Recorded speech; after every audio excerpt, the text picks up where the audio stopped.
All right, this is the 2017 Subaru Impreza. I am going to show you how to toggle in between the average miles per gallon, the miles till empty to fuel, the miles per hour, and the tripometer. Okay, these are all of these controls right here, as you can see on the dashboard, or the instrument panel. All of these features, right? It shows you how many miles you can go until empty.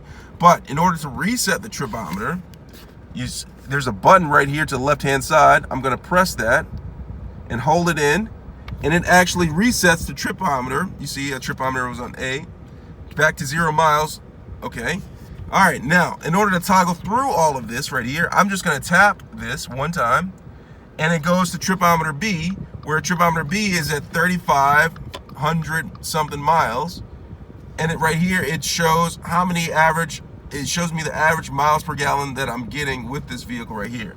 Now, I'm going to go ahead and reset tripometer B by doing the exact same thing, by pressing it and holding it down, and boom, it's down to 0, okay? And I can go press this again, and it goes between tripometer A and tripometer B. That's how you toggle between the tripometers in the 2017 Subaru Impreza. Let me know if you have any questions. Thanks a lot for watching.